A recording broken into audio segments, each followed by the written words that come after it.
大家好，久違了啦。今次咧就係講呢個 CCSK 嘅考試導讀嘅，係啦。咁當然啦，就比較之前咧就原本個計劃咧就原封不動啦，咁就跟住個街啦，咁去教人啦。咁但係發現咧就而家 AI 嘅普及咧就唔需要咁樣嘅，因為 AI 都可以幫到你做到好多嘢。咁今次咧就係可以講解下點樣係 AI 啦幫到手啦。咁去能夠係即係叫做幫你去温習嘅。咁當然啦，都會係首先啦去介紹一下呢個考試先嘅。咁呢個係一個雲計算嘅考試啦。咁佢係呢個 vendor neutral 嘅。咁當然啦，就呢個考試咧就個好處咧就係、當然係即係好多嘅機構都會承認啦。咁佢係俾坊間一個標準咧叫 CSP 嘅一個即係叫做基本版嘅考試嚟嘅。咁當然你考完 CCSK 就可以考 CCSP 啦，係啦。咁當然對我本身係有 CISSP 嘅業界咧，咁其實就因為其實CI 係呢個 CCSP 咧都要去俾年費嘅，反而呢個 CCSK 咧就唔需要嘅。咁所以我就覺得係我本身有 CISSP 啦，就冇需要去追求係一個 CCSP 嘅認證嘅，只不過係當年啦。我係 version 4嘅，咁就因為要 fulfill 一啲即係政府嘅 requirement 啦，咁要有呢啲嘅 certification 啦，咁所以就考咗啫。咁佢唔需要係每年去俾錢 renew 嘅，亦都冇 CPE。好，咁而家講解下個考試嘅內容啦。係啦，咁佢咧就係講關於一啲雲計算嘅核心概念啦，係 for 本身你係冇一個嘅 idea 啦，亦都係講翻一啲嘅risk management 一啲 compliance 同埋一啲 IAM 一啲嘅安全監控同埋一啲嘅呢個係資料架構嘅安全嘅。咁同埋一啲instant and response 嘅能力啦，都會略略咁講解下嘅。咁佢就比較係 for 你係一個冇 prerequisite 啦，即係冇前設啦。咁係預你可能係有一啲 basic 嘅 computer concept 咁去講解嘅。咁所以其實就即係我就唔需要係特登去設計一個課程咁去教呢樣嘢嘅。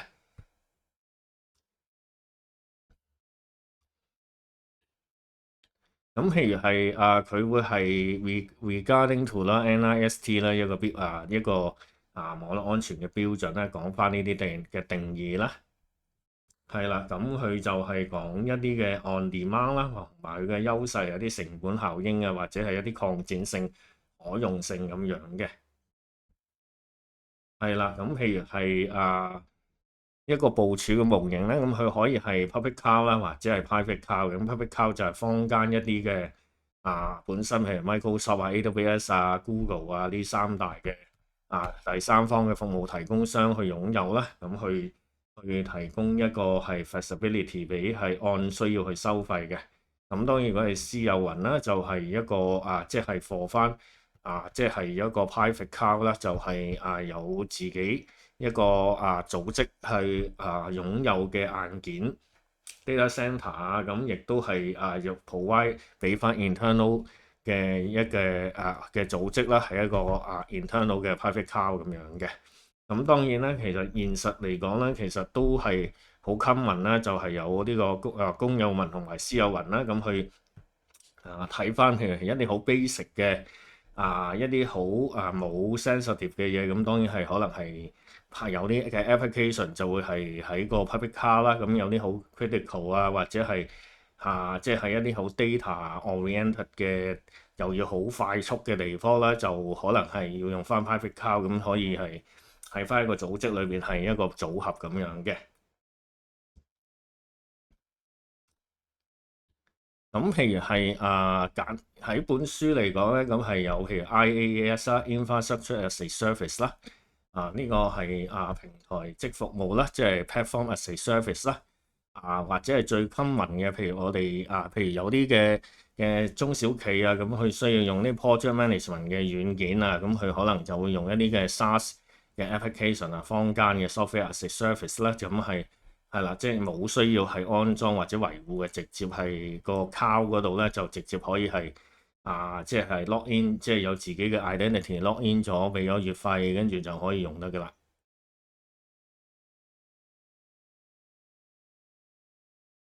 係啦，咁當然啦，就係風險評估嘅步驟啦。咁其實你呢 part 咧，其實如果你本身有其他嘅考試認證啦，咁其實裏邊嘅嘅資料咧都係大同小異嘅，咁都係要一個 access 嘅 identification 啦，一個 risk fact 嘅 assessment 啦，一啲 validity assessment 啦，同埋 risk assessment 咁樣嘅，咁都係睇翻個風險究竟有啲咩威脅咁同埋一啲嘅risk 嘅 identification 嘅過程咁樣嘅。咁當然呢啲啦就唔，因為其實我之前都係喺其他片都講過啦，呢啲風險remediation 嘅策略啦，有 risk 嘅 avoidance 啦、risk transfer 啦、risk mitigation 啦，同埋 risk acceptance 啦，咁去應對翻呢啲嘅風險嘅。其實就同係一般嘅嘅 framework 差唔多啦，咁都係講翻嗰個嘅系統管理嘅方法啦，同埋一啲 policy workflow 同埋一啲 technical 嘅 countermeasure 譬如係做一啲 encryption 啦、IAM 嘅身份認證啦，去保護一個數據同埋資產嘅安全嘅。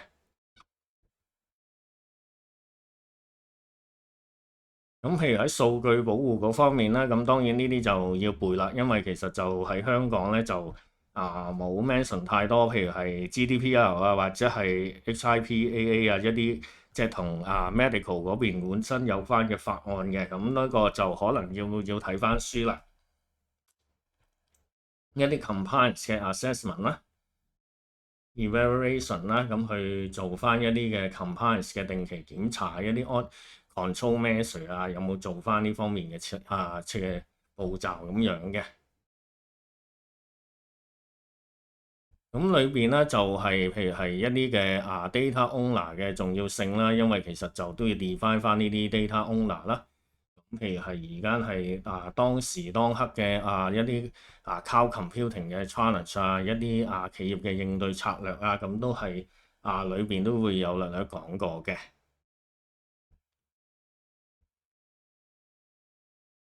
咁咧跟住其實個 guideline 一陣都會 show 翻個 original 出嚟嘅，咁就係要睇翻個 IAM 啦，裏邊一啲嘅跨 domain 嘅訪問啦，跨網域嘅訪問，一啲有冇一啲標準化嘅技術譬如係 OAuth 嗰啲係做翻一啲嘅認證咁樣嘅，咁即係OAuth 嗰啲係啦，咁係要 collaboration 啦，提翻究竟唔同嘅 application 之間。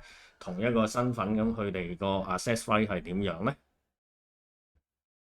係啦，呢個亦都係佢嘅WABAS 嗰啲嘅 ABAS咁究竟佢嘅 eligible嗰啲 resources 嘅屬性嘅條件係點樣要呢啲就要去定期去做翻個 review 咁樣嘅。咁亦都坊間咧最流行咧，其實就係一啲 Zero Trust 嘅 level 啦。咁都係assume 係所有嘅連接啦，都係一個安全嘅威脅啦，就必須係要有一個嚴格嘅身份嘅認證嘅。咁而都係呢啲嘅 Zero Trust Network 啦，就防止係未授權嘅 access、未授權嘅訪問。咁咧只有經過授權嘅用戶咧，先至可以 access 到一啲敏感嘅資料咁樣嘅。咁當然係Zero Trust 啦，亦都係有降低呢啲數據泄露嘅風險啦，同埋保護一啲 critical 嘅 information 同埋 access 嘅。咁亦都係有一啲嘅 monitoring 嘅監控啦，譬如一啲 flow 嘅 log 究竟呢啲 level 嘅 traffic log 同埋一啲 DNS 嘅 log 究竟佢嘅 domain 係點樣？咁呢啲亦都係定期去做一個檢查嘅。咁亦都係有一個 SIEM 啦係啦，咁 SIEM 就可以係喺唔同嘅系統啦，去收集一啲嘅同 security 有關嘅數據啦，做一啲嘅 real time 嘅 response係啦，咁去減低個損失嘅。如果係有 incident 嘅時候，咁亦都一個係呢啲嘅嘅雲嘅系統啦，就有 IDS、IPS 啦去 protect 翻佢哋嘅安全咁樣嘅。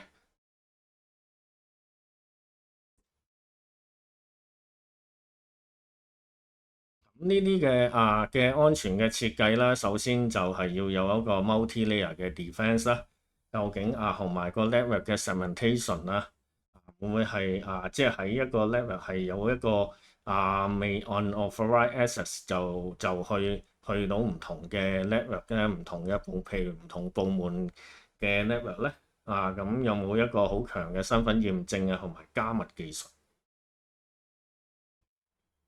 咁當然啦，呢啲都係老生常談啦。譬如係定期去更新啦、落 patch 啦，究竟嘅呢啲嘅安全嘅配置有冇準備好啦？咁呢啲嘅一啲嘅流量嘅嗰啲 level full 嘅 traffic 嘅 monitoring 咧，就睇翻有冇啲異常嘅行為咁樣啦。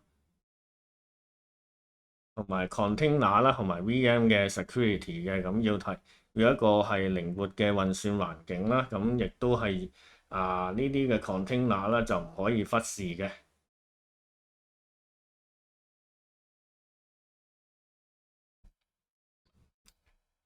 咁當然啦，都會係略略我呢個考試亦都會略略講翻係一啲嘅加密技術啊。咁當然其實佢就未去到 CISSP 嗰啲咁深入就講，或者係即係一啲嘅考試講翻嗰啲嘅計法係點樣計啦嚇。咁但係都要知個 concept 嘅。例如係一啲嘅 storage 啦，一啲嘅 block storage volume 究竟係有冇做好加密有冇係receive 做嘅 data 係冇 destroy 咁呢啲都要去睇翻啦。係啦，咁亦都係喺 endpoint 嗰度咧，就有冇一啲 DLP 嘅技術啦，去防止一啲未授權嘅訪問啦，去攞到呢啲 data 嘅泄漏咁樣嘅。咁喺 application 層面咧，就係 software development life cycle 啦，就睇翻去 integrate 嘅冚埋嘅安全性呢個係喺個 design phase 嗰時就係要 identify 到有冇啲弱點啦。咁測試嘅階段啦，有冇真係做好 patching或者係做一啲 secure pen test 咁樣嘅。咁呢啲應用程式嘅掃描啦，咁係有冇啲工具去定期咁去掃翻呢啲喺個 CDCI 嗰度係嗰啲 pipeline 咁去做一啲 scanning 咧？咁譬如係 WAF 啦，咁係譬如 HTTP 嘅流量啦，係啦，咁 WAF 亦都係有效咁防止多種嘅網絡攻擊啦，譬如 SQL injection 一啲 cross-site scripting 嘅攻擊確保應用程式嘅安全嘅。咁亦都係最後啦，講翻呢一啲 instant response 啦，同埋 recovery 嘅 availability 嘅。咁喺 IR 咧就當然啦係有啲5個基本嘅步驟啦，準備階段啦、識別階段啦，準備就係照做定呢啲嘅 planning做培訓啦。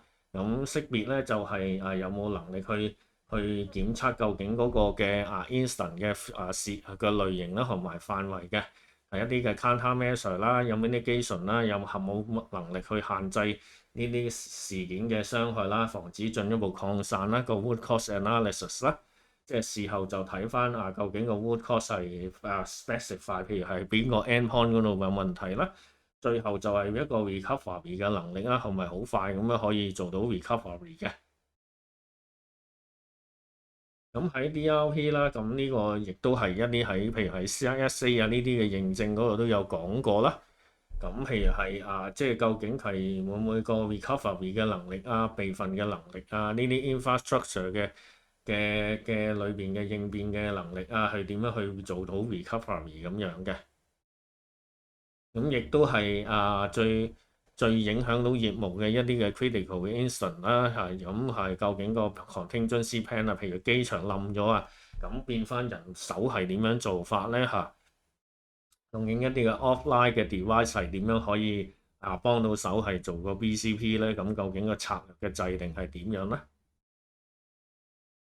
咁結論咧，其實就係即係首先咧，呢個考試咧係講一啲嘅概念啦、風險管理啦、呢個 compliance 一啲嘅法規啦，同埋考試嘅準備嘅。咁當然啦，就呢個 PowerPoint 咧係用一啲嘅 AI 去 generate 出嚟啦。其實我咧就係、用翻呢個叫做 Grammar.app 咁去做嘅。咁其實我亦都係準備咗另一個版本啦，咁可以好快速咁俾大家去睇睇嘅。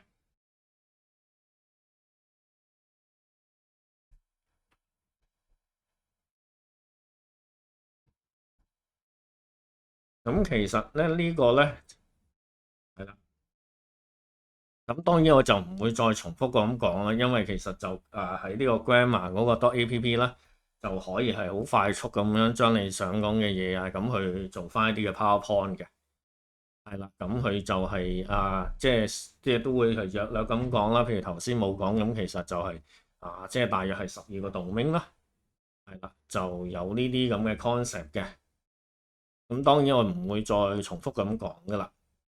咁呢啲嘅嘅軟件啦，都可以幫你係 gen 到一啲嘅 PowerPoint 啦，好快速咁樣根據一啲文字就去作翻呢啲嘅片嘅圖片咁去盡量去 match 翻嗰個嘅 PowerPoint 咁樣嘅。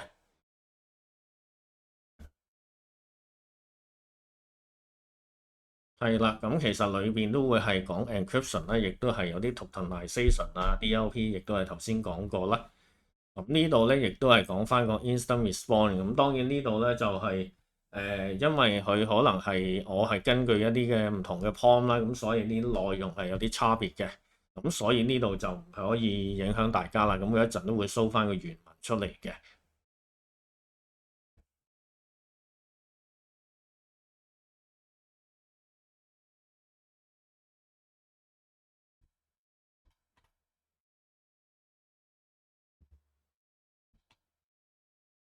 咁呢個好快咁樣又 show 俾大家睇啦。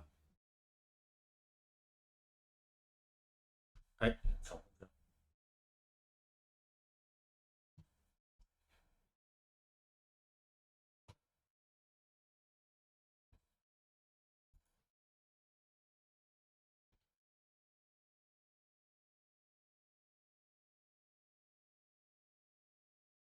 係啦，咁譬如喺個 preparation 啦，咁佢係你報咗個 package 啦，其實就有2次機會60條 multi 咁樣嘅。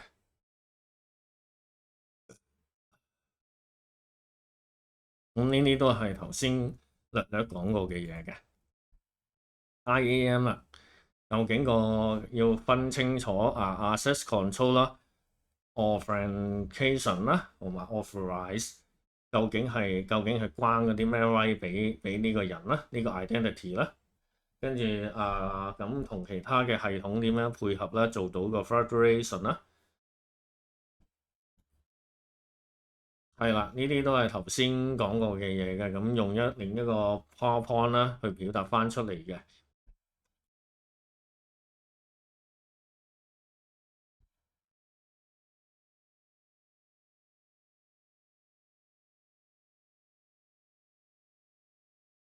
咁呢個咧就多講啦，因為其實咧你log in 咗一個 free 嘅 account 啦，咁佢有大約10頁嘅試用嘅，咁其實10頁都好夠用嘅。咁你分開幾個 PowerPoint 啦，係啦，咁你有興趣可以 combine 埋一齊咁嘅。咁當然啦，其實佢會係有啲嘅 template 啦，咁佢會 show 翻佢個watermark 嘅。咁呢個我諗同你冇影響你嘅學習嘅。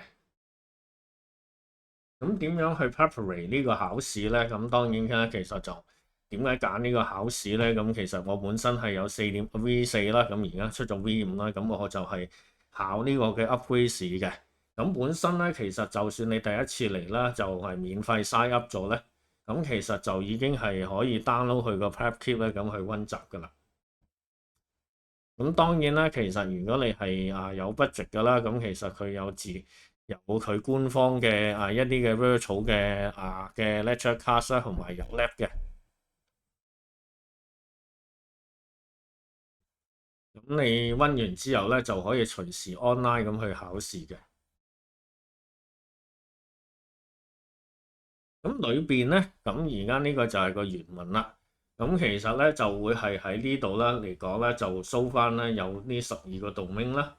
咁咁跟住咧就睇翻你中意係自己自修啊。其實我一陣都會 show 翻啦另一個工具嘅，係啦，咁亦都係有佢自己 online 嘅 training 啦。咁其實理論上咧，咁你其實有呢個login 咗個 account 啦，你報咗個考試啦。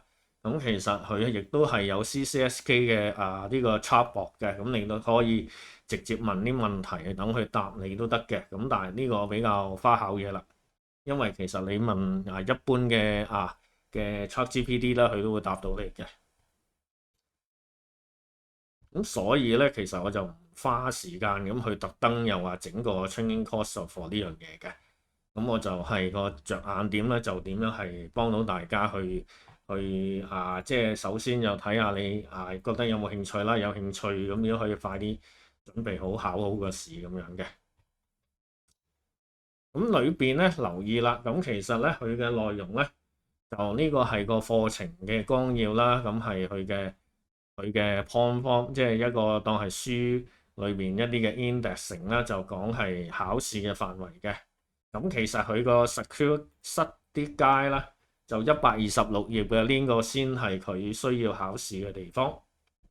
咁如果你見一開始咧就覺得呢份有個叫 secure呢啲 guide 嘅人，咁其實嗰個咧就 for 你有興趣知得深入啲嘅，咁佢咧就有成298頁嘅，咁佢嘅內容就會多啲嘅，超越個應該考試嘅範圍嘅。咁所以咧就如果你係考完試都可以慢慢咁去欣賞翻，去睇翻裏邊嘅資訊嘅。咁但係考試嚟講咧就係呢個 curriculum 就已經足夠啦。咁當然啦，佢嘅特色咧就係一個 open book 嘅形式啦。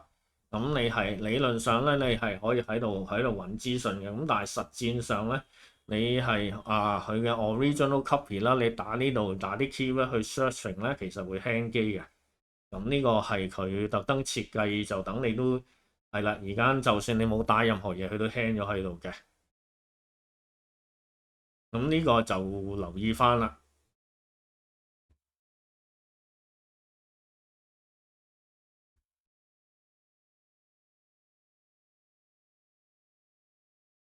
咁最後啦，咁當然啦，就係講翻呢個最 hit 嘅工具啦，叫 Notebook LLM 嘅。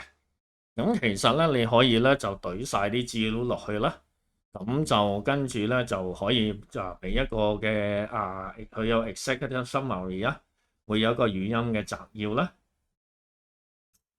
咁咧亦都係近排亦都係有一個 mind map 呢啲，或者係一啲裏邊嘅係一啲 secure concept 啦，一啲嘅 FAQ 啦，咁都可以 generate 出嚟嘅。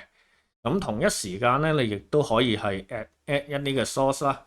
咁咧佢係 support 一啲 YouTube 嘅，咁你亦都可以好似我咁啦，就擺咗即係除咗擺佢嘅原文之外咧，咁其實擺佢嘅擺一啲坊間嘅一啲嘅 YouTube 啦，咁都可以 generate 到嘅一啲嘅 knowledge 啦，喺呢度可以問答或者係喺呢度可以揀翻呢啲嘅。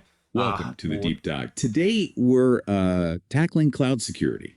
It's complex. 係啦，咁呢個我諗好多嘅 KOL 都講過呢個 Notebook LLM 嘅用處㗎，咁就呢個其實係都有一個有趣嘅方式啦，俾你去溫習嘅。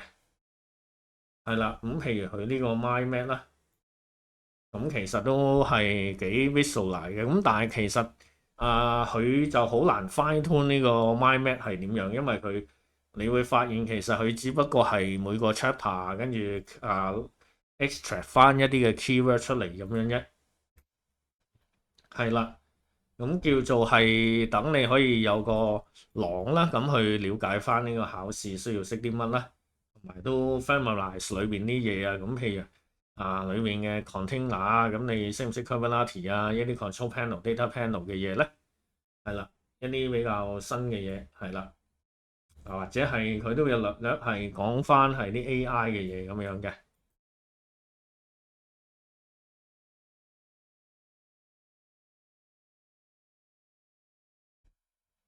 咁我相信啦，呢個考試啦就唔難啦。咁因為其實佢係 open book 啦，你可以睇翻有關嘅資料啦。咁就我只不過係講翻究竟譬如係即係可以依靠翻啲 Notebook LLM 嘅工具啦，咁可以快速咁去睇翻係譬如呢啲問題答唔答到咁去去睇翻自己個 readiness，咁去做翻一個準備咁樣嘅。咁就咁當然啦，另一個issue 啦，咁其實咧佢好多時咧，你個OS 咧係中文咧，你呢啲 gen 出嚟嘅嘢咧係中文嘅。咁留意翻啦，咁其實可以係喺設定啦，而因為之前個 version 都未有，咁呢排咧就出咗係輸出內容語言啦，就可以喺呢個咧揀翻英文啦。咁其實佢嘅 output 咧就可以播翻英文噶啦，因為實際你考試嘅問題都係英文啦。咁可以係咁樣去方便去温習翻，因為就你可以及早適應翻一啲英文嘅問題咁樣嘅。咁就算係你冇需要考呢個試，但係又想學啲嘢嘅，咁其實就你喺呢度啦，你 log in 咗之後啦，你撳翻呢個嘅 Pepkeep 啦，咁其實咧就已經可以係download 翻啦，就免費嘅，咁可以去 review 翻睇過先至去決定考唔考啦。咁今日嘅分享就係咁多，咁記得 like、subscribe 同 share 啦，拜拜。